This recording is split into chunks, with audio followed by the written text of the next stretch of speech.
Yo, what's good? It's your boy J-Rod, and today we are going to be going over the Atlanta Hawks and San Antonio Spurs trade that happened with Dejounte Murray being sent to the Atlanta Hawks.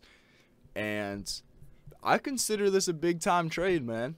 I consider a big-time trade. We're talking about an all-star caliber player in Dejounte Murray being traded.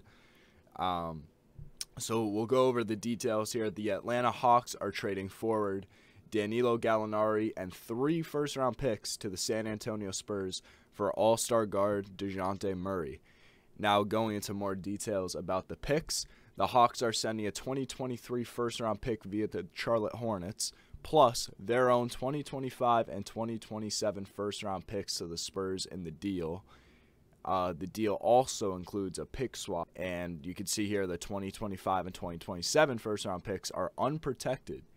So, I want to start out with the San Antonio Spurs here, and then we'll go into the Hawks. At first, when I saw this, I thought the Spurs got fleeced, and then I thought, all right, the Spurs are a lot smarter than this. You know, there's definitely, you know, reasoning behind everything. And I looked into the picks. That was the biggest thing. It's like, okay, you got 3 first-round picks, but are these going to be 3 first-round picks that are worth it? And as soon as I saw the unprotected, I'm like, ooh, this could be interesting. This could be interesting because draft picks that get traded anywhere past like 2 or 3 years, I feel like always have protections on them.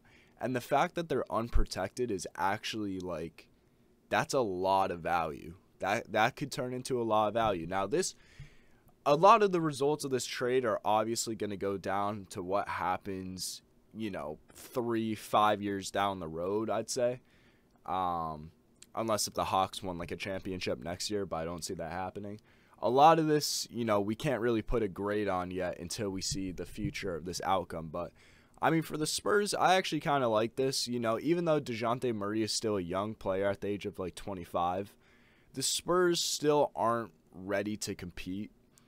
You know, they still have a very young team. They have, you know, guys like Joshua Primo, Keldon Johnson, a lot of these guys who aren't really near the same age as Dejounte Murray and need more time to develop. And the Spurs were at the point where it's like, listen, and it's crazy, I think, that the Spurs would actually hit a rebuild because it feels like it's been decades since the San Antonio Spurs were like, all right, let's head into a full rebuild. Like, no matter what players they lost to retirement or trades, they just always kept competing, even back with LaMarcus Aldridge and all that stuff. But they finally are at the point where they're like, okay, listen, let's trade some of the guys that we have the highest value in, with Dejounte Murray being that guy with the highest value.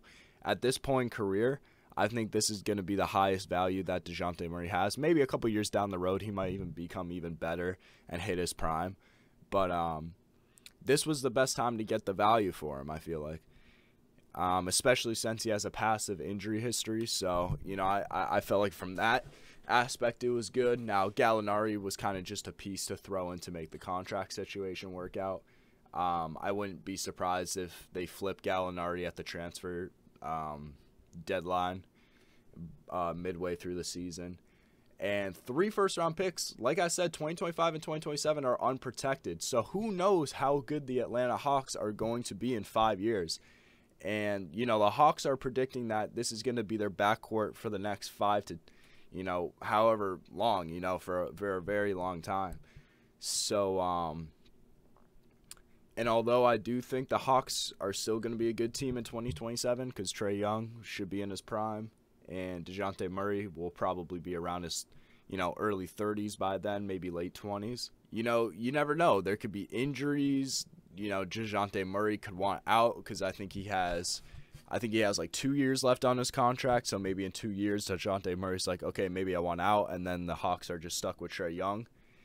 And maybe the Hawks, you know, just things don't work out. Maybe they're terrible in 2027. This could end up being, you know, the #1 pick in the draft for the San Antonio Spurs in 2027.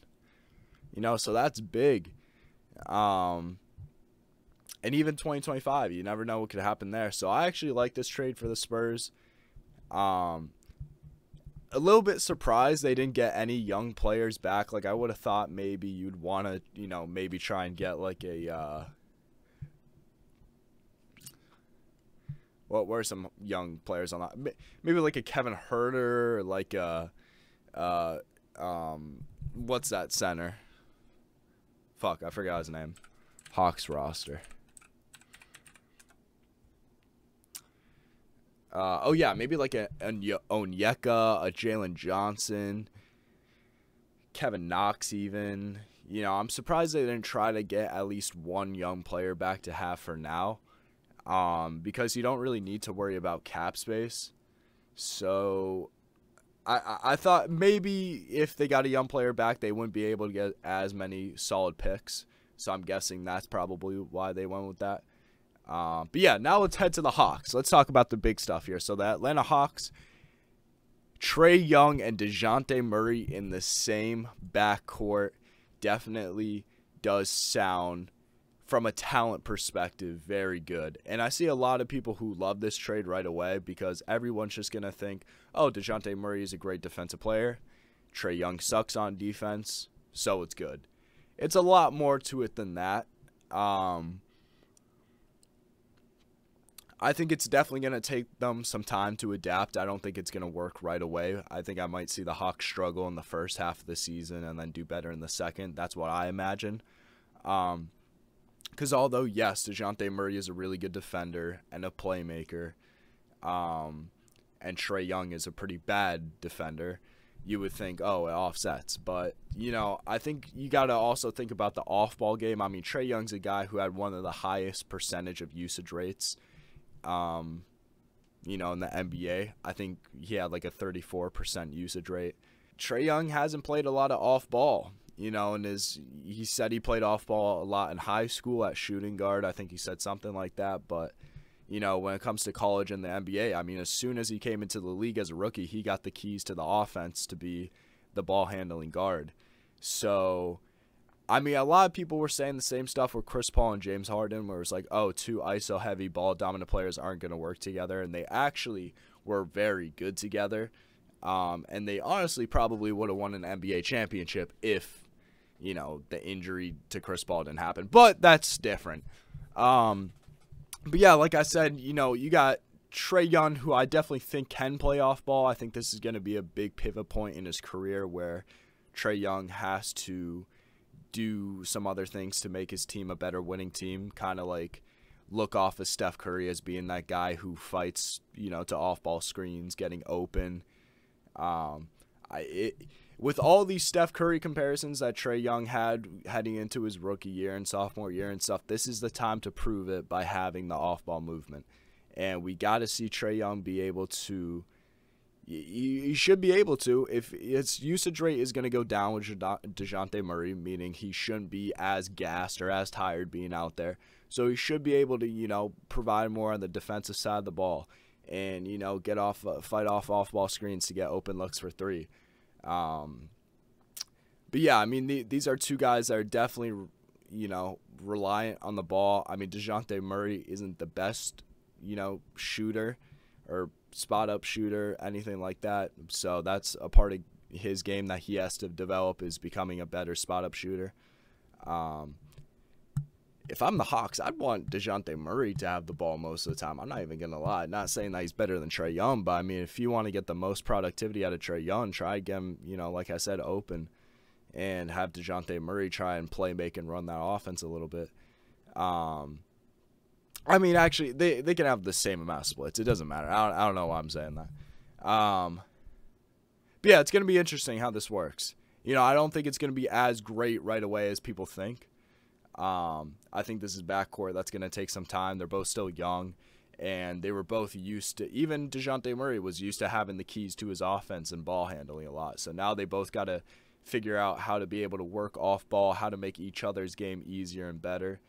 And, you know, they still got some things they got to work on to – you know, even though they offset their weaknesses, those weaknesses are still apparent, you know, so they still kind of need to be worked on. But regardless, I like the trade for the Hawks. Only time will tell if this was a good trade because, you know, I'd say this is a move to try to get a championship in the future. And if you never get a championship, those picks could, you know, offer a lot of value to the Spurs. So we'll see. I don't think the Hawks are done making moves. They're still looking at trades for John Collins. Clint Capella might even get moved. There's definitely a lot of things that the Hawks still want to do to make sure they are a competing team. But this is definitely a step in the right direction. I like it. And like I said, I think this backcourt will be good. I just think it's going to take a lot more time than people expect. But yeah, that was my thoughts on the trade. Leave a like if you guys enjoyed. Turn on those post notifications if you have not, and subscribe to the channel if you are not subscribed. Love y'all, man, and peace.